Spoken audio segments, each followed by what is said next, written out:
베드로가 예수님을 그리스도라고 고백하다. 예수님께서 혼자 기도하실 때 제자들도 함께 있었는데 그분께서 군중이 나를 누구라고 하느냐 하고 물으셨다. 제자들이 대답하였다. 세례자 요한이라고 합니다. 그러나 어떤 이들은 엘리야라고 하고 또 어떤 이들은 옛 예언자 한 분이 다시 살아나셨다고 합니다. 예수님께서 다시 그러면 너희는 나를 누구라고 하느냐 하시자 베드로가 하느님의 그리스도이십니다 하고 대답하였다. 그러자 예수님께서는 제자들에게 그것을 아무에게도 말하지 말라고 엄중하게 분부하셨다. 네. 아멘. 오, 그래요. 오늘 루카복음 9장 18절에서 21절의 말씀은 신앙생활이 아주 변곡점, 핵심, 포인트, 가장 중심적 신앙을 베드로의 입을 통해서 고백하는 거죠. 그러니까 우리 신앙의 핵심은 그러면 이 베드로의 고백이 곧 우리의 고백이 되어야 되는 거예요. 예수님이 물어보자. 사람들이 날 누구라고 하더냐? 라고 얘기하니까 세례자 요한이 되살아났다고 하기도 하고 옛날 예언자가 살아났다고 하기도 하고 이렇게 저렇게 얘기합디다. 그것 말고 과거 것 말고 지금 여기 이 순간 살아있는 너는 나를 누구라고 보느냐? 라고 하는 예수의 질문에 베드로가 당신은 살아계신 하느님의 아들 그리스도이십니다. 라고 대답하니까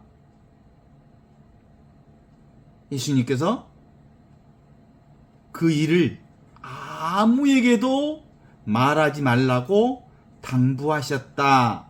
라고 말하면서 함구령을 내리는 거예요. 베드로의 고백에. 그건 고백하는 사람만 알지 고백했다고 해서 그것이 사람들에게 지식으로 또는 개념으로 예수를 알아들을 수 있다는 게 아니에요. 그러니까 베드로가 예수를 뭐라고 고백한다고요? 당신은 살아계신 하느님의 아들 그리스도이십니다. 라고 고백한 것은 누구의 신앙이요? 베드로가 살아계신 예수님을 체험한 베드로의 고백인데 그 고백을 말로 나도 예수님대로 당신은 살아계신 하느님 아들 그리스도이십니다. 라고 말한다고 해서 그것이 고백이 되는 게 아니라는 거야. 오직 자기만 하는 고백이야. 그죠? 하느님 만났냐? 하느님 실감하냐? 그러면 사람들은 하느님을 어떻게 실감하냐? 그러면 몰라요? 정말로 하느님을 살아계신 하느님을 실감하냐? 몸으로 느끼고 사느냐? 라고 묻는 거야. 그것에 대해서 베드로는 분명하게 얘기해. 당신은 살아계십니다. 그리고 하느님의 아들이십니다. 그리고 그 아들이 바로 하느님의 아들이 당신인 것처럼 나도 하느님의 아들인 것을 고백합니다. 당신이 그리스도라고 얘기한 것처럼 나도 바로 지금 여기 살아계신 하느님 아들인 그리스도를 믿습니다. 라고 하는 고백을 하는 거예요. 오직 이건 성령을 통해서 깨달은 자만이 고백할 수 있는 고백이거든. 바로 이 고백에 대한 오늘 얘기를 함께 나누고 싶어요. 루카복음 9장 18절에서 21절은 정말로 신앙의 근간을 이루는 살아계신 하느님의 현존 신앙의 신학적 구조와 실존적인 함의를 그대로 드러내 보여주고 있어요. 현존 신앙은 단순히 과거의 역사적 사건이나 또는 미래에 대한 희망에 국한되지 않고 하느님이 지금 있다, 여기 있다, 이 순간 직접적으로 경험하고 있다. 직접적으로 경험하는 것은 오직 어디서 경험하는 거예요? 지금 경험하고 여기서 경험하는 것. 그것 말고는 하느님을 만날 수 없다. 그런 거예요. 그래서 이 신앙, 현존 신앙의 핵심을 누가 고백한 신앙이라고? 베드로가 고백한 신앙이라고. 당신은 살아계신 하느님의 아들 그리스도이십니다. 그러나 이것은 입으로 전할 수 있는 지식이 아니다. 그러니까 입 다물어라. 이거 아무에게도 말하지 말라. 이건 함구하는 거예요. 함구령. 인간이 말하는 하느님, 살아계신 하느님 아들 그리스도이십니다라고 그가 앵무새처럼 고백한다고 해서 하느님 만나는 게 아니에요. 직접적으로 자기 고백이 되어야 그게 하느님을 만나는 거다라는 거지. 루카복음 9장은 예수님의 하느님 나라 복음을 아주 가장 중대한 전환점으로 살아계신 하느님을 드러내 보여주시는 현존신앙의 핵심, 당신은 그리스도이십니다. 당신은 살아계십니다. 당신은 여기 계십니다. 당신은 이 순간 계십니다. 당신은 나와 함께 계십니다. 이거요.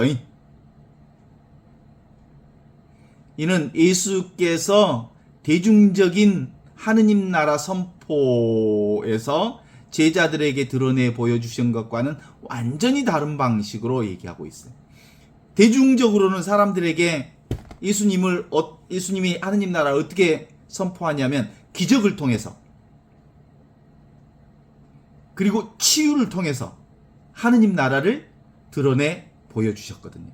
그런데 베드로하고 관계 속에서는 직접적으로 너희들 나 누구라고 생각하느냐? 이렇게 묻는 고백 속에서 사람들은 말이요, 당신을 세례자 요한 또는 엘리야, 에레미야, 과거의 예언자 중에 한 분이라고 합니다.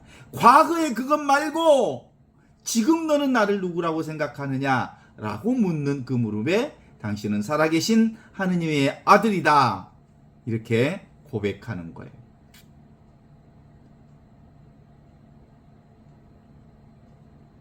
어때요? 이 루카복음의 최고의 고백. 그것은 근본적으로 과거에 그 누구가 믿었던 그 세례자 요한이라고 하는 사람은 어떤 방식으로 드러났을까요? 세례자 요한은 기본적으로 세례자 요한은 예언자로 드러났죠. 예언자. 그리고 실질적으로 세례자 요한은 사람들에게 하느님 나라를 드러내 보여주시는데 직접적으로 하느님 나라를 정치적인 선지자로서 드러내 보여주셨거든요. 어때요?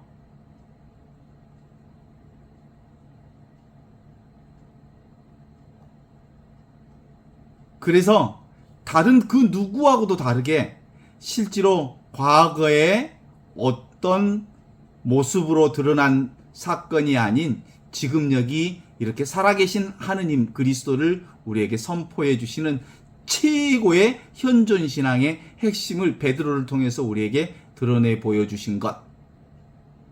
이 고백의 장면은 갈릴레아의 하느님 나라 선포에 있어서는 대중적 인기를 어마어마하게 끌었죠. 최고의 대중적 인기를 끌었던 모습이 바로 5,000명을 먹이시는 기적 사건처럼 사람들에게 있어서 5,000명이라 그러면 4, 5, 20, 2만 명 가까운 사람들이 예수님께 모여들었으니까 당대에 예수님에게서 아주 절정의 인기를, 아이돌보다 더 인기가 많은 모습으로 드러났다는 거 아니겠어요? 그쵸?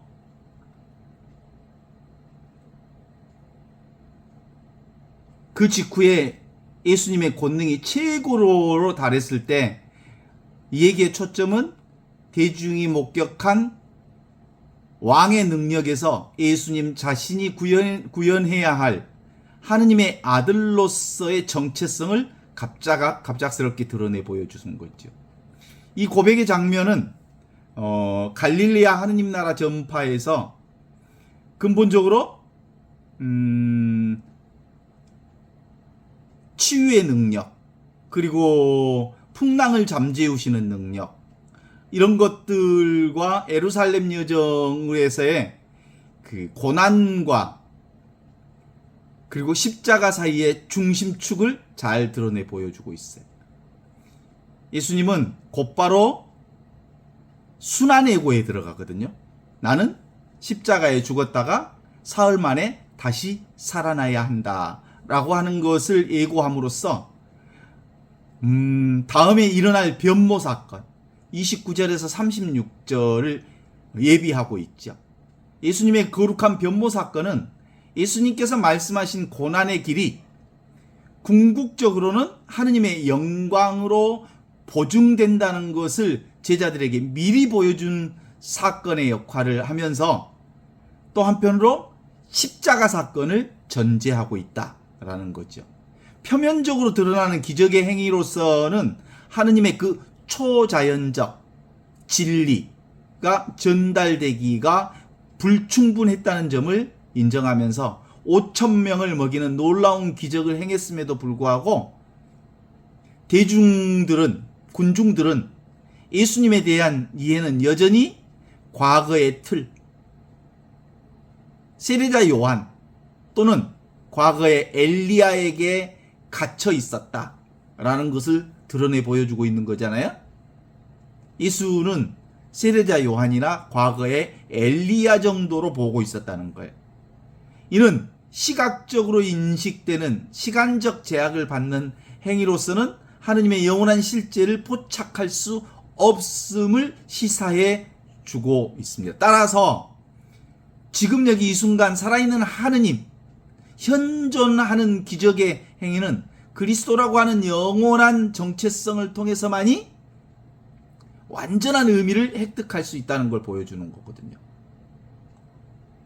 영원하고 무한하고 절대 불변의 하느님이 어디 계신다고? 지금 계신다고. 그것이 바로 너희들은 나를 누구라고 생각하느냐? 내가 누구냐? 예수가 누구냐? 예수의 정체성. 그러니까 예수의 인간된 모습을 보는 게 아니고 예수가 바로 하느님의 아들인 거예요. 하느님의 생명인 거예요. 하느님의 본성을 살고 있는 분이라는 거예요. 그런 것처럼 예수를 믿는 사람은 곧 나도 하느님의 본성인 영원한 생명을 살고 있는 영원한 생명을 보장받은 사람이라고 하는 것을 믿는 거거든요. 그러니까 바로 예수가 누구냐라고 하는 것을 아는 건 내가 누군가를 아는 것과 똑같은 방식인 거예요. 예수의 인간적인 모습만을 본다면 예수는 요셉과 마리아의 아들, 그리고 어디 사람? 나자렛 사람이죠. 그런데 그 얘기를 하는 게 아니에요. 시간과 공간에 제약되어 있는 예수가 아니고 지금 여기 살아계신 그리스도 예수를 얘기하는 거예요. 그리스도다. 그래서 당신은 살아계신 하느님의 아들 그리스도다라고 얘기하는 거죠. 그러니까 예수의 정체성을 알면 나의 정체성을 아는 거예요. 내가 바로 그리스도인 거예요. 예수가 그리스도인 것처럼 내가 바로 그리스도다. 내가 바로 그리스도라는 말은 뭐예요? 내가 바로 지금 여기 이 순간 하느님의 생명을 살고 있다라는 고백을 하는 거예요. 그런데 근본적으로 이걸 베드로가 그렇게 고백한 거예요. 당신은 살아계신 그리스도이십니다. 하느님의 아들 그리스도이십니다. 지금 여기 계시는 분이십니다.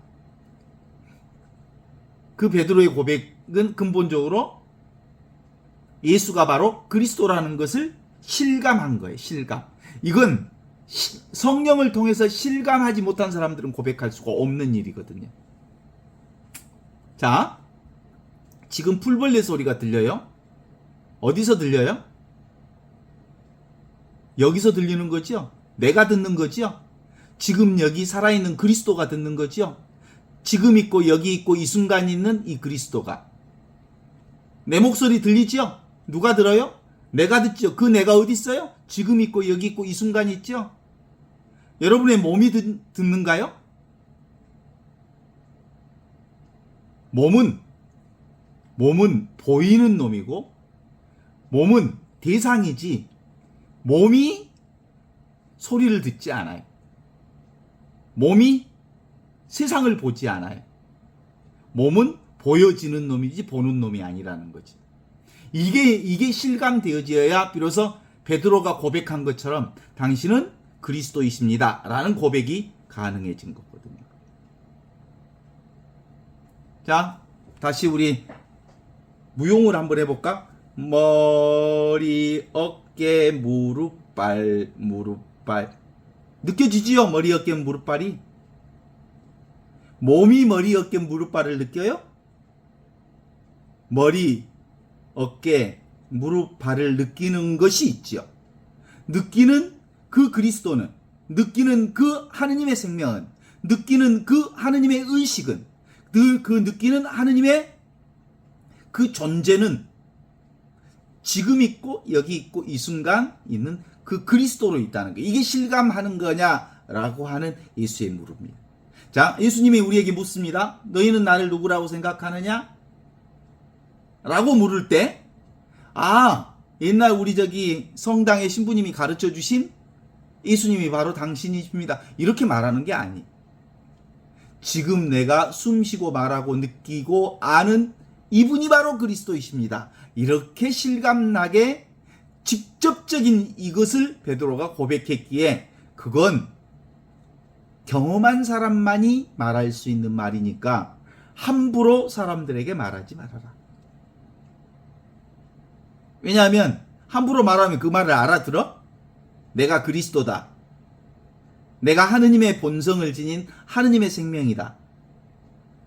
그걸 경험하지 못한 사람들은, 그걸 성령을 통해서 깨닫지 못한 사람은 알 수 없기 때문에 함구령을 내린 거예요. 아셨죠? 이게 바로 그런 점에서 루카복음의 저자는 예수님께서 죽음의 사건을 앞두고 기도하는 모습을 빈번하게 강조하시면서 얘기하신 말씀입니다. 베드로의 신앙 고백 역시 예수님께서 홀로 기도하시는 중에 제자들에게 질문을 던지면서 시작된 얘기입니다. 너희는 나를 누구라고 생각하느냐? 이 구조는 그리스도의 정체성에 대한 계시가 단순히 지적인 추론이 아니라 대중의 여론조사를 통해서 이루어지는 것이 아니라 직접적인 나의 체험을 통해서 이루어지는 거다. 이건 교리 공부를 많이 했다고 해서 하는 게 아니에요. 신앙생활을 많이 했다고 해서 하는 게 아니에요. 공부를 많이 했다고 해서 하는 것도 아니고 누구나 다 쓰고 있는 것, 누구나 다 경험하고 있는 것, 항상 경험하는 것, 늘 경험하는 것, 언제나 경험하는 것이기 때문에 항상 있는 것은 사실은 없는 것과 같거든. 그러니까 사람들이 몰라. 항상 쓰고 있기 때문에 쓰는 줄을 몰라. 예를 들면 공기. 항상 공기를 우리가 공기 가운데 있기 때문에 공기가 있는 줄 모르잖아. 그죠? 언제 공기를 알아? 공기가 부족했을 때 그러는 거예요. 공기가 충만했을 때는 공기가 있는지 몰라. 그거하고 똑같대. 하느님이 우리 안에서 충만했을 때는 하느님이 계시는지 몰라. 언제 대부분 하느님을 알아? 교통사고를 당했거나 암 선고를 받았거나 지가 하던 대로 세상이 잘 안 이루어지거나 자기 에고의 마음대로 세상 일이 잘 이루어지지 않을 때 왜 걸리지? 왜 그러지? 왜 그러지? 그러면서 비로소 내 마음대로 안 된다는 것을 아는 것. 거기서부터 내 마음대로 안 된다는 것을 아는 거기서부터 늘 계신 하느님을 그때 비로소 깨닫게 되는 거예요. 아시죠? 사람들이 나를 누구라고 생각하느냐? 뭐 엘리야? 세례자 요한? 아니 그것 말고 과거의 그 예수님 말고 네가 경험한 하느님, 네가 경험한 하느님 예수, 그게 뭐예요? 지금 있고 여기 있고 나와 함께 있고 항상 있는 그분이 바로 그리스도이십니다 라는 고백이죠. 하느님과의 영적인 교감과 기도를 통해서만 가능한 아주 명확하고 이 사적인 기도와 순간이 공적인 고백을 통해서 이어지는 것. 아시죠? 오직 나만 알아. 그런데 모두가 다 이걸로 사는 것을 내가 알아. 이 사건의 지리적인 배경인 가이사르 빌립보라고 하는 장소를 선택한 것은 신학적으로 아주 중요한 의미를 지니고 있어요. 이 도시는 가이사야 필립보라고 하는 로마 황제 숭배의 중심지가 바로 가야 필립보 지방이에요. 그리스 신화의 신을 위한 화려한 신전들이 질비했던 것이 바로 가이사 필립보 지방이거든요.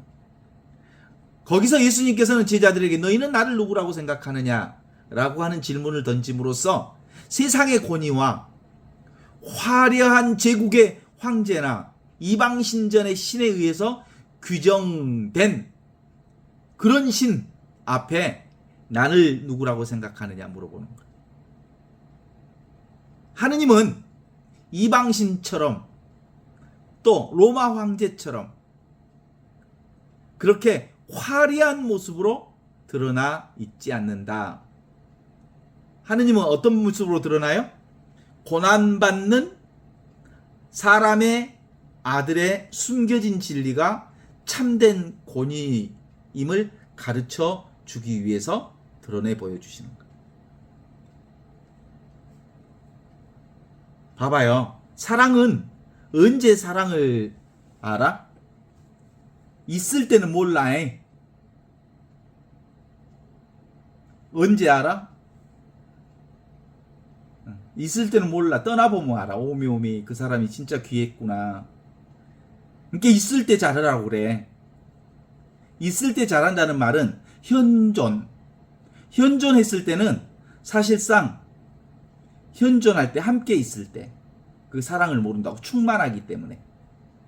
사랑이 부족할 때 비로소 그것이 사랑이구나 라는 걸 알게 돼 있어요. 하느님도 역시 후득지라 그래. 그런 점에서 나중에서야 사람들은 내가 하느님의 사랑과 은총을 너무너무 충만히 받고 살았는데 내가 하느님의 사랑 안에 있었음을 모르고 있었구나 그러지. 그러잖아요.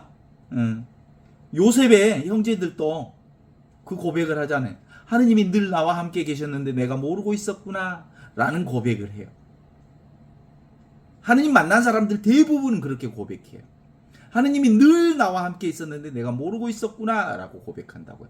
그것을 하느님을 깨달으면 그리스도를 만나는 사람들은 과거도 지금도 이 순간도 늘 함께 계심을 내가 모르고 있어요. 왜 몰라? 지 생각만 하고 있었으니까 모르지. 지날로 지 잘난 맛으로 살았으니까 모르지. 그래서 대중의 오해는 죽은 자들 가운데 살아난 선지자라고 하는 방식으로 예수님을 이해한 거야. 너희는 날 누구라고 생각하느냐? 세례자 요한이라고, 그리고 엘리야라고, 그리고 과거에 구약에 돌아가신 선지자 중에 한 사람이라고. 이렇게 보게 된 것은 근본적으로 예수님을 과거의 위대한 인물 중에 하나로 규정짓는 한계를 짓고 있었다 이렇게 보는 거죠. 그러니까 이런 모든 대답들은 예수님의 하느님 나라의 선포가 기능적인 측면, 그러니까 과거 지향적 측면만을 포착하고 있다는 공통점을 가지고 있어요. 그들은 예수님을 하느님께서 보내신 메시아가 아니라 지금 여기 이와 같이 살아계신 하느님이 아니라 과거의 선지자 유형의 반복이거나 특정한 능력을 지닌 인물로 이해했다는 점을 우리가 볼 수 있어요. 아직도 예수님을 병 고치는 사람, 우리에게 복 주는 사람, 그리고 예수님 믿으면 부자 되게 해주는 분, 그렇게 생각하고 있는 것이 지금도 마찬가지잖아요. 그런데 근본적으로 예수님은 독특한 방식으로 당신을 드러내 보여주시죠. 예수님 어디 있다? 모두에게 있다. 늘 있다. 항상 있다. 그리고 예수님을 만나려고 노력하는 사람에게만 있는 게 아니라, 그리스도를 만나려고 애쓰는 사람에게만 있는 게 아니라 모든 사람에게 다 정확하게 있다. 그러니까 내가 아까 얘기했잖아요. 윤석열이에게도 그리스도가 계셔 안 계셔? 그리스도와 함께 있어. 근데 지가 몰라서 그러지. 근본적으로 우리는 이렇듯 인간의 어떤 높은 자, 위대한 자, 그리고 선지자와 같은 사람으로서 예수님을 이해하지만 예수님은 그렇지 않는 거예요. 지금 있는 분, 여기 있는 분, 이 순간에 있는 분, 현존하신 분으로서의 그리스도 예수를 얘기하고 있어요. 진리는 그러니까 특정한 사람, 잘난 사람, 똑똑한 사람, 위대한 사람, 애언자와 같은 사람에게 하느님이 계시지 않고 모두에게 계셔.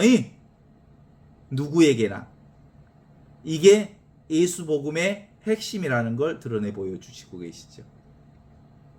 가이사라 필립보의 웅장함, 세속적 권위의 상징과 예수님의 초라해 보이는 모습, 이게 바로 하느님의 현존 사이의 대비는 현존 신앙의 질을 정의하는데 핵심적 역할을 해요.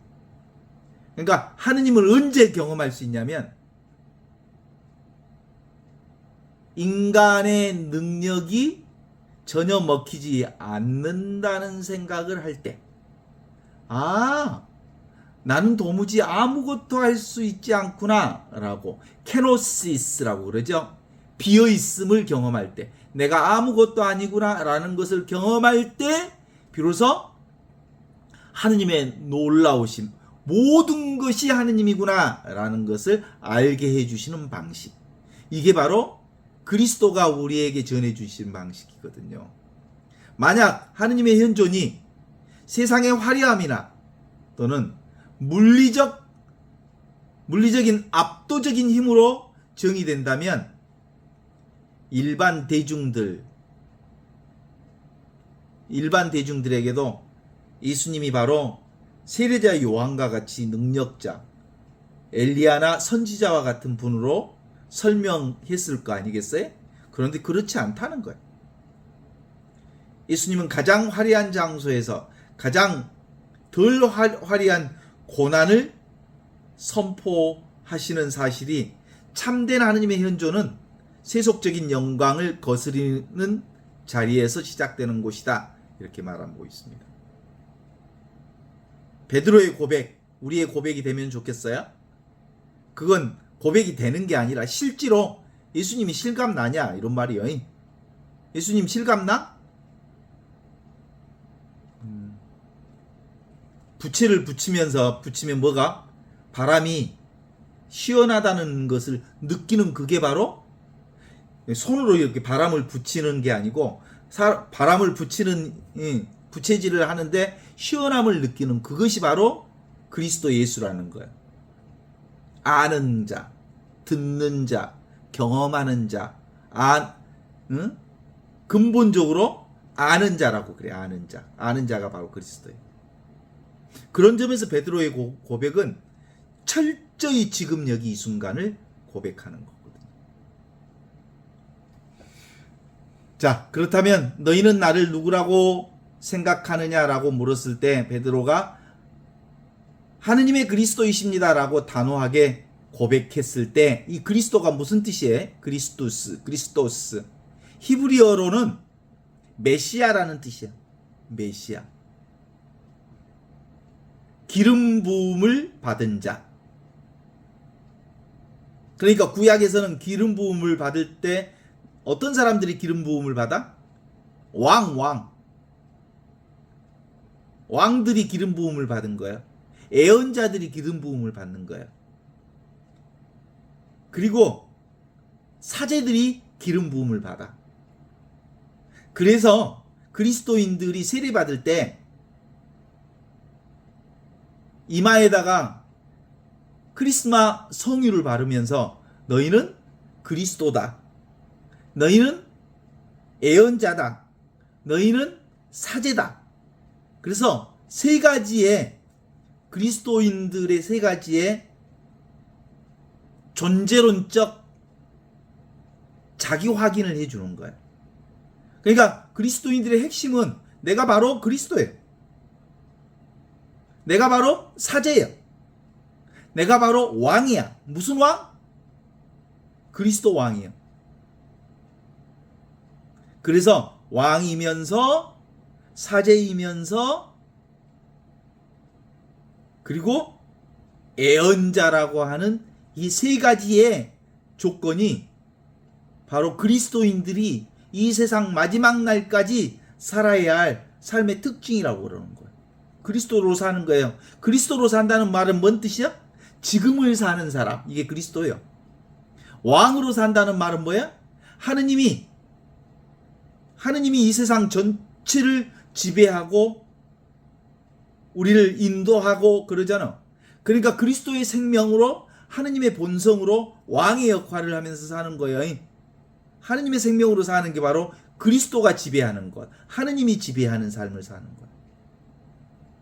그 다음에 사제로서 삶을, 이렇게 예언자로서의 삶을 산다는 것은 이 말씀을 사람들에게 전하는 역할을 하는 것. 이 고백이 바로 예수님의 정체성을 드러내면서 동시에 그리스도인들의 정체성을 드러내면서 바로 베드로의 정체성을 드러내는 고백이다. 이렇게 볼 수 있죠. 베드로의 고백은 마테오복음서 16장 16절에서는 이렇게 나와요.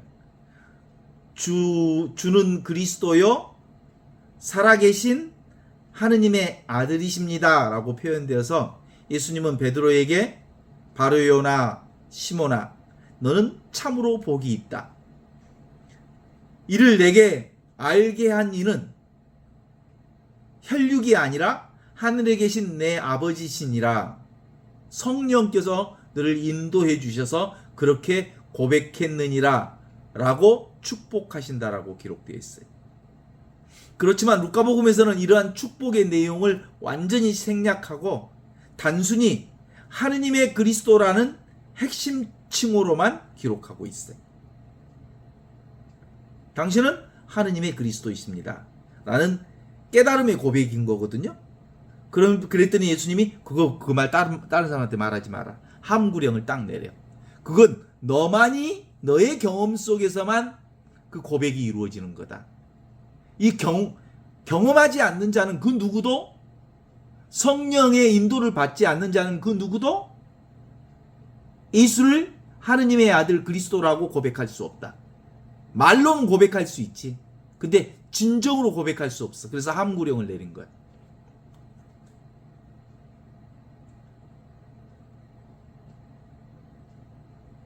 루카복음 저자는 고백 직후에 예수님의 순환의고를 드러내 보여주시죠.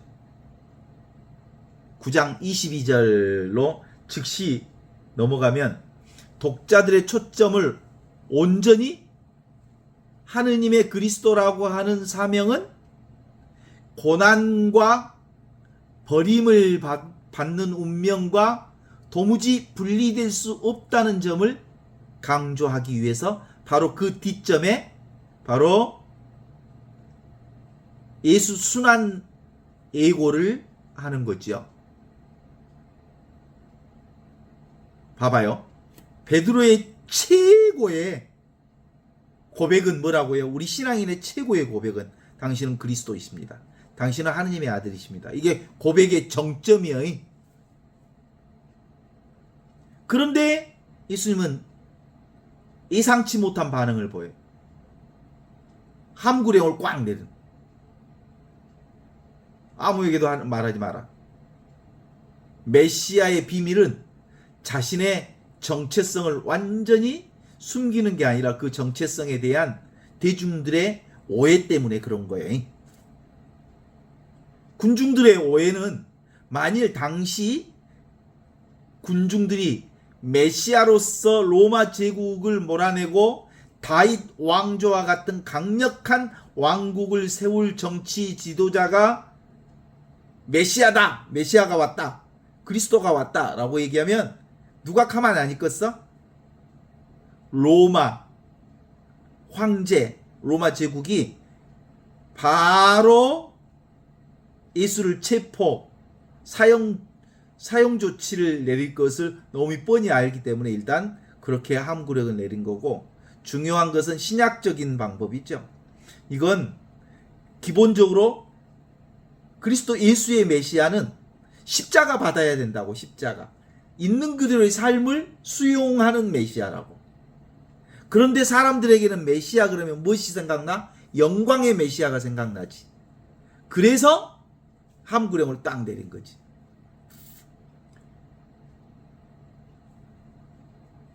그래서 그 뒤에 9장 22절로 들어가면 순환예고를 하고 있잖아.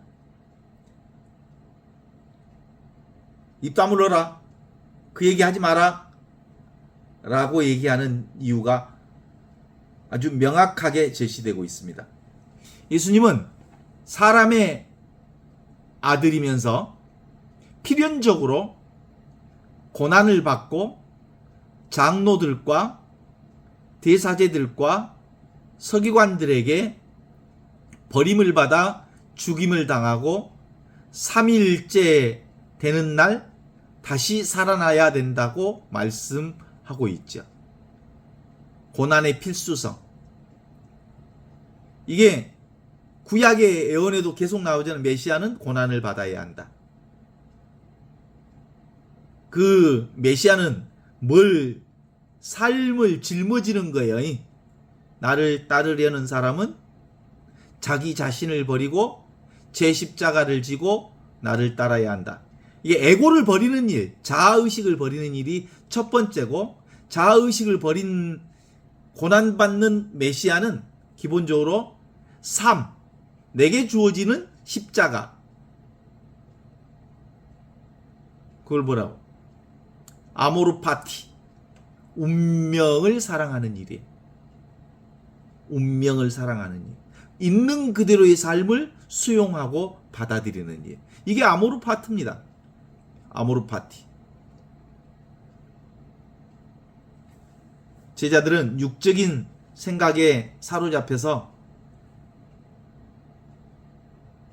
이 십자가 받는 것 어려워하지요. 우리 인간들도 영광은 좋아하는데 힘든 것은 싫어하지요. 근본적으로 고난의 필수성은 기본적으로 육신 안에 이루어지는 모든 삶을 있는 그대로 받아들이는 것. 최고의 고백과 최고의 굴욕이 같이 들어있어요.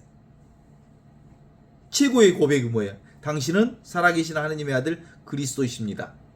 거기다가 그러면 살아계신 하느님의 아들 그리스도는 너의 죽음까지도 받아들여야 한다. 십자가까지도 완벽하게 수용해야 한다. 라고 하는 것을 이렇게 병렬로 대치시켜 놓는 거예요. 최고의 고백 속에서는 십자가를 받아들이는 법과 대치시키는 방법으로 그리스도 안에 있는 하느님의 초월적인 현존이 지상적인 권능이 아니라 케노시스, 비움, 완전히 자기를 내려놓음, 고난을 통해서 구현되는 것을 드러내는 하느님의 구원 능력이라고 하는 것은 초월적인 실제는 시간의 제약을 받는 고통스러운 십자가의 행위를 통해서 비로소 실현된다는 것을 드러내 주는 거죠.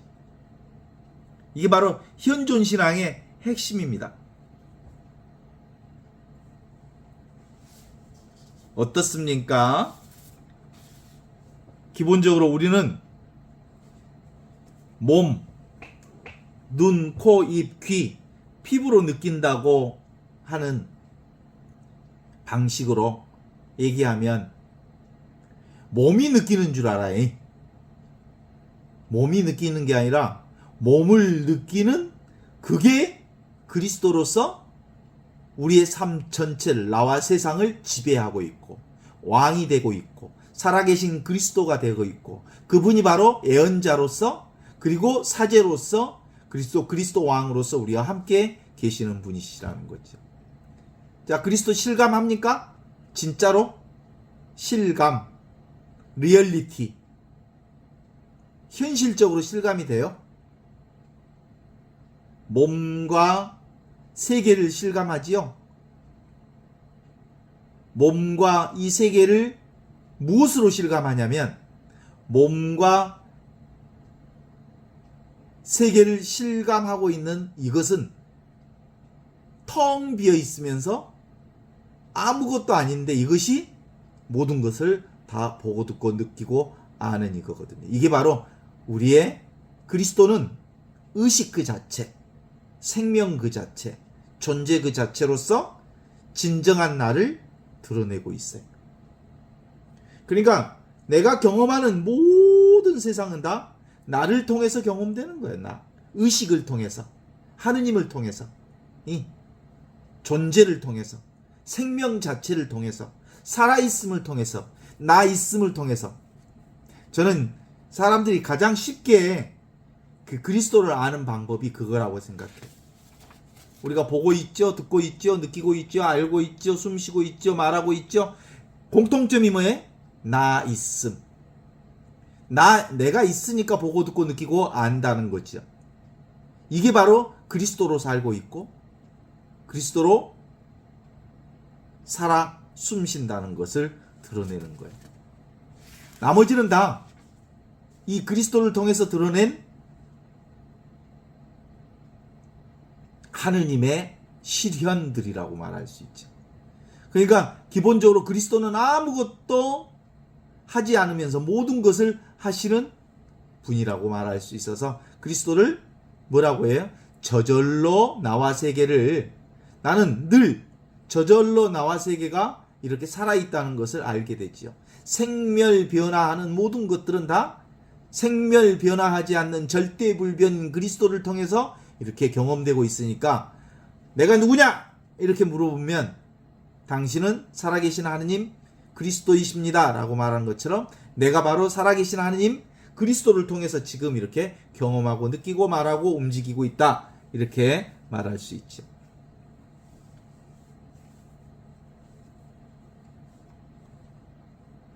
그래서 예수 그리스도는 역사적인 인물로 존재했고 과거에, 그리고 미래에 약속되어 있고, 그런 분이 지금 이 순간 내 안에서 이렇게 살아계신 현존이 될 수 있는가라고 하는 질문의 핵심은 오랫동안 신학의 핵심 주제였어요.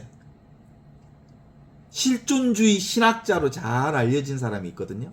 그게 볼트만이라고 하는 신학자가 주로 이렇게 얘기합니다. 종말이라고 하는 것은 선형적인 연대기적인 종말에 가서 경험되는 게 아니라 종말에 가서 경험되는 하느님의 온전성이 지금 여기 이 순간 이미 완결되어 있다는 것을 깨닫는 거다. 그래서 신앙의 핵심은 뭐라고요? 이미와 아직을 살고 있는 거예요. 그래서 궁극적이고 결정적인 순간이 현재 순간 속으로 들어온 거죠. 그래서 매 순간이 바로 종말론적 순간이다.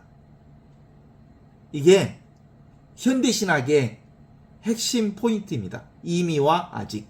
이미 우리는 하느님 나라를 산다. 그러나 성령을 통해서 아직 하느님 나라가 내 안에 와 있다는 것을 깨닫지 못하는 사람들이 아직 많다. 윤석열이도 하느님 나라를 살고 있다니까? 아직 그놈이 깨닫지 못해서 그러지?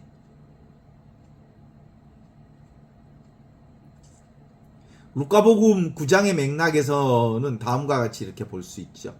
그리스도의 십자가가 과거의 사건, 그리고 하느님 나라라고 하는 미래의 사건이라고 하는 것이 실제로 어디서 확인되어져요? 과거의 예수 그리스도가 미래의 하느님 나라를 지금 여기서 경험하게 해주시는 사건, 이것이 바로 그리스도의 결정적인 죽음과 부활 사건을 통해서 우리에게 드러내 보여주시는 본래적 실존을 얘기하고 있는 거예요. 그러니까 예수의 죽음과 부활은 따로 있지 않아. 죽음이 곧 부활이고 부활이 곧 죽음인 거야. 그러니까 우리는 계속해서 언어에 속고 있어서 그래. 강생, 죽음, 부활, 그리고 승천, 그 모든 게 하나의 사건이야. 사건이 아니야. 지금 여기 이 순간 경험되어지는 사건이야. 하느님의 강생 사건도 지금이요. 하느님의 십자가 사건도 지금이요. 하느님의 부활 사건도 지금이요. 하느님의 승천 사건도 지금 이 순간 여기서 이루어지는 사건이에요. 다만 볼트만처럼 종말론을 개인의 실존으로만 환원하는 것은 역사의 목표로서의 의미를 상실을 의미하는 위험이 있어서 루카복음의 맥락에서 보는 것처럼 하느님 나라, 그게 어디에? 치유의 능력 속에서도 드러나고, 그리고 풍랑을 잠재우는 기적 속에서 드러나고, 그리고 지금 여기 이 순간 살아계신 하느님을 통해서 드러나고. 그러니까 기본적으로 5,000명을 먹이는 빵의 사건에서만 하느님 나라가 드러나는 게 아니라 매 순간 하느님 나라는 이렇게 드러나 있는 거다라는 거죠. 그리스도께서 육체적으로 이 땅에 계시지 않음에도 불구하고 그분의 현존이 시공간을 통해서 지속되는 동력은 바로 홀리 스피릿, 성령을 통해서 지금 여기 이렇게 우리와 한가운데 함께 살아계시는 것을 드러내고 있어요. 그러니까 성령을 통해서 딱 보는 순간 이제는 모든 게 다 하느님이 하느님, 모든 게 다 나야. 그렇지 않습니까? 따라서 성령론은 삼위일체 신앙으로 이해되는 거예요. 그리고 우리 신학교 때 이용근 신부님은 성호경을 그을 때 아버지와 아들과 성령의 이름으로 이렇게 얘기했거든. 근데 아주 대단히 아름다운 삼위일체 성호경이라고 저는 생각해요. 아버지와 아들이 성령으로만 하나임을 경험할 수 있다는 거죠. 하늘이 지금 여기 이 세상에 환히 드러나는 것은 바로 성령의 안목이 열린 사람만 가능하다, 이런 얘기거든요.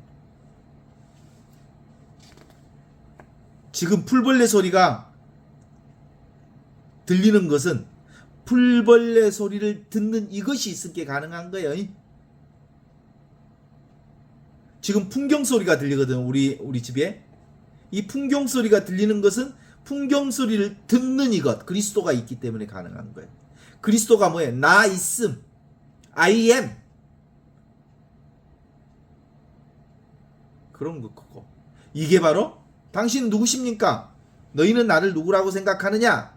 그러면 바로 듣는 이것이 바로 그리스도라고 생각합니다. 그러는 거예요. 보는 이것이 그리스도라고 생각합니다. 근데 그건 말로 하는 게 아니고 실제로 지금 실감하냐?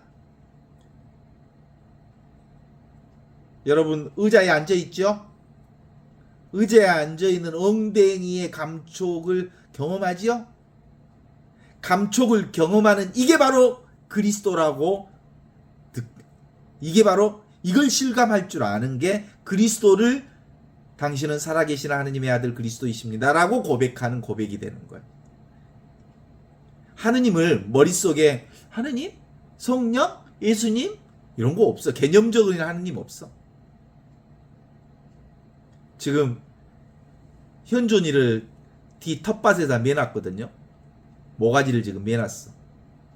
어떤 할머니가 현존이가 막 짖는다고 좀 매놓으라 그래서 매놨거든요. 지금.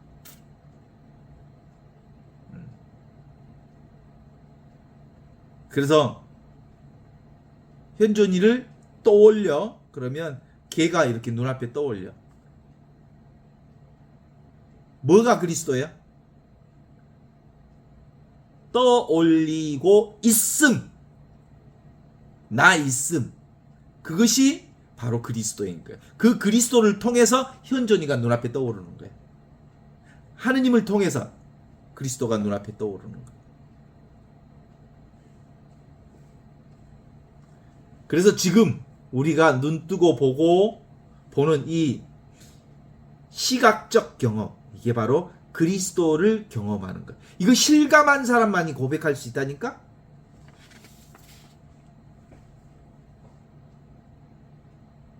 그러니까 시청각의 영역 안에서 나와 세상을 경험합니다.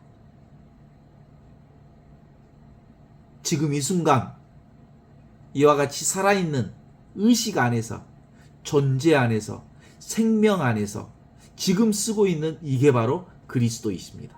살아계신 하느님.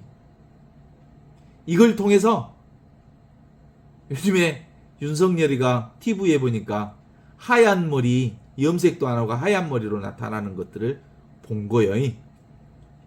보는 이것이 그리스도라고. TV를 통해서 저것이 염색도 못하고 나왔구나라는 것을 보는 것. 염색도 못하고 나왔구나라고 하는 것은 생각이지만 보는 이게 그리스도라고. 아시죠? 그러니까 얼마나 쉽습니까? 너희는 아이를 누구라고 생각하느냐? 보는 이것이 그리스도이십니다 라고 고백합니다. 듣는 이것이 그리스도이십니다. 이렇게 실감하고 있습니다. 저는. 이게 우주에 충만하게 있습니다.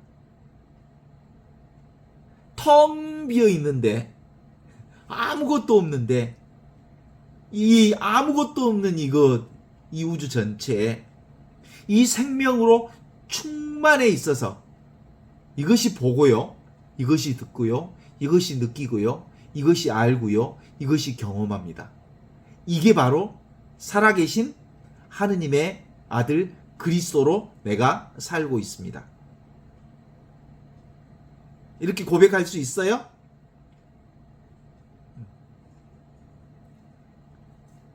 그런데도 사람들은 어디에 빠져 있냐면 보는 것에 빠져 있죠.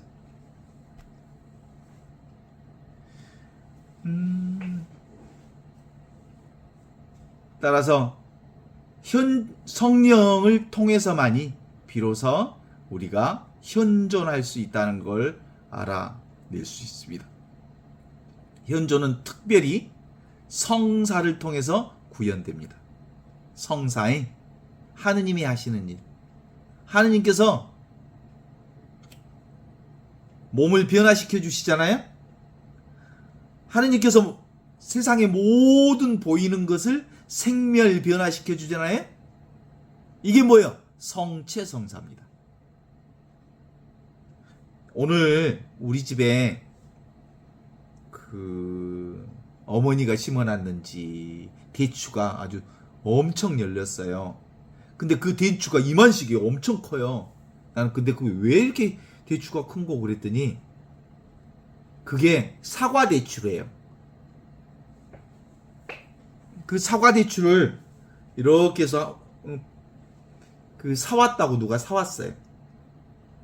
그런데 우리 집에 열린 그 대추보다 크기도 좀 적고 맛도 좀 덜하고 그러더라고. 한 가마이나 주웠다니까. 그게 뭐예요? 다 생명이잖아요. 생명.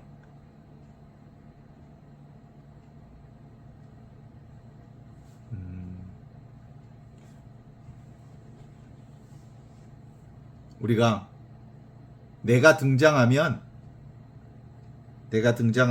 다 알 수 있죠. 우리가 저기 그 아프리카에 난민들, 아픈 사람들 도우라 그러면 아무도 안 도와. 근데 내가 아픈 사람, 내 아주 친한 친척이나 누가 아프다 그러면 가슴에 동요가 시작이 되죠. 왜 그래? 나하고 관계 있으면 감정이 드러나기 시작해. 누군가가 교통사고 당했다고 그랬는데, 옛날에 12월 29일 날 무항공항에 비행기가 추락했을 때 오메 어쩌거나 라는 생각이 들었는데, 거기에 과거에 내가 장흥본당에 있을 때 공소회장이 그 멤버에 들어있다고 생각하니까 훨씬 더 나하고 관계 있는 사람이 돌아가셨다니까 관심이 더 많이 가게 된 거거든요. 근본적으로 우리의 의식과 우리의 생각이 집중되는 이유는 나를 중심으로 해서 집중이 된다고요. 그죠?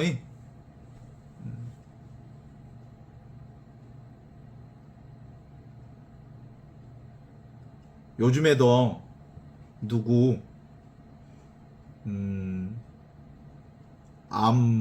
말기에 암 판정 받았다고 누구 이러저런 얘기 아무리 해도 나하고 관계 없는 사람이 그러면 금갑다 그래.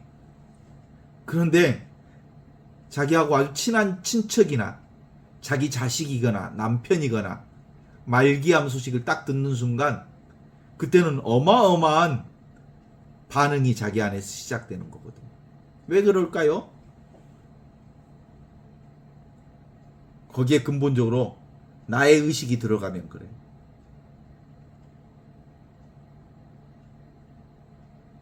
그래서 기본적으로는 우리가 실제로는